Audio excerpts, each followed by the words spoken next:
Have you ever come home from a great date and immediately started picking apart every single thing you said? We call it post-date anxiety. But what if that spiral is your inner compass trying to tell you something you're not ready to hear yet? Today we're looking at how to stop reacting to your anxiety and start using your inner compass to guide you toward a true connection. This is one of the core principles I discuss at the myjourneytolove.com blog, where you don't need to fit in, just show up as you are on the path to true love.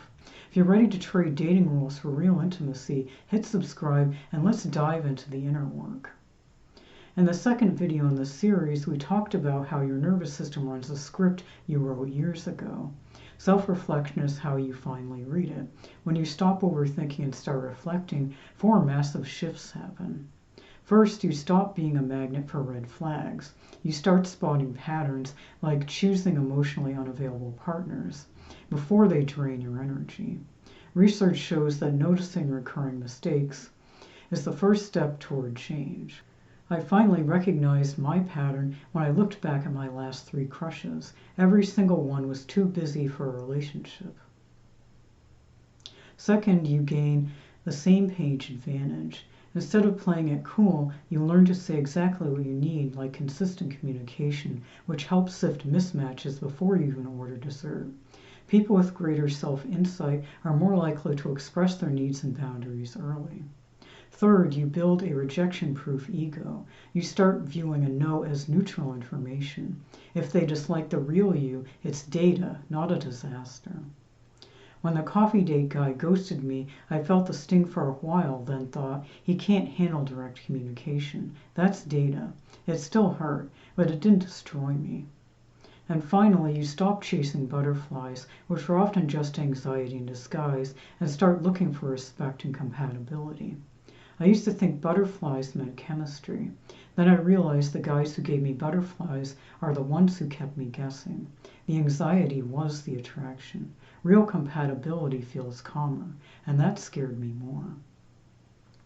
When that panic hits, try naming what you're feeling out loud. Tight, buzzy, heavy. Naming the sensation interrupts the spiral before it starts. In a moment, I'm going to show you the curious versus cruel check.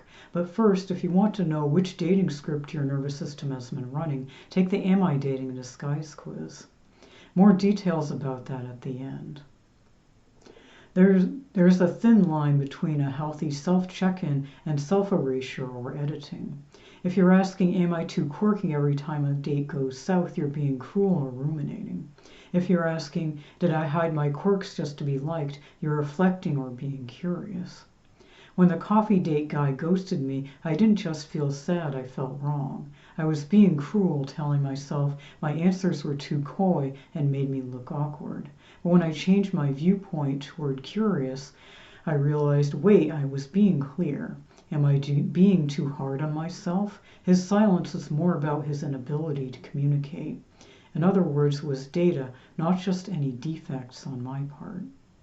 Moving from cruel to curious requires a dating superpower. Dr. Sarah Eckel argues that honoring your whole complex self is more powerful than a list of pleasing qualities you could compile. When you practice unconditional self-acceptance, you stop accepting the message that you're not quite good enough.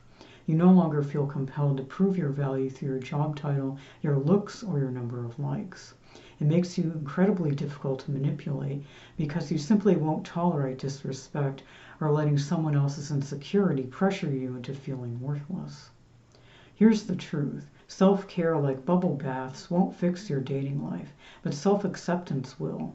A recent study proves this. It's the acceptance part of self-love that actually makes us feel closer to others. Dr. Eckel suggests you ask, would I still be lovable if I lost my job, gained 20 pounds, or wasn't a gourmet cook? I sometimes still catch myself being too hard on myself, but here's what I'm learning. The guys who needed me to prove my value, they weren't worth my attention anyway. Remember that internal compass I mentioned at the beginning? It works best when you're honest with yourself. My compass is still learning to steady, but at least I'm listening to it instead of trying to force it to point where I think it should. If this resonated with you, please share this video with a friend who's tired of overthinking. In the next and final video in this series, we'll explore how to recover from the vulnerability hangover that hits when you start showing up as your real self.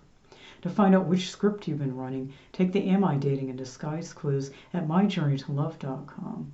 The link to the quiz and the full blog this video is based on are in the description below. And let me know in the comments. What's one story you've been telling yourself about why dating hasn't worked, and do you still believe it? Thank you so much for watching.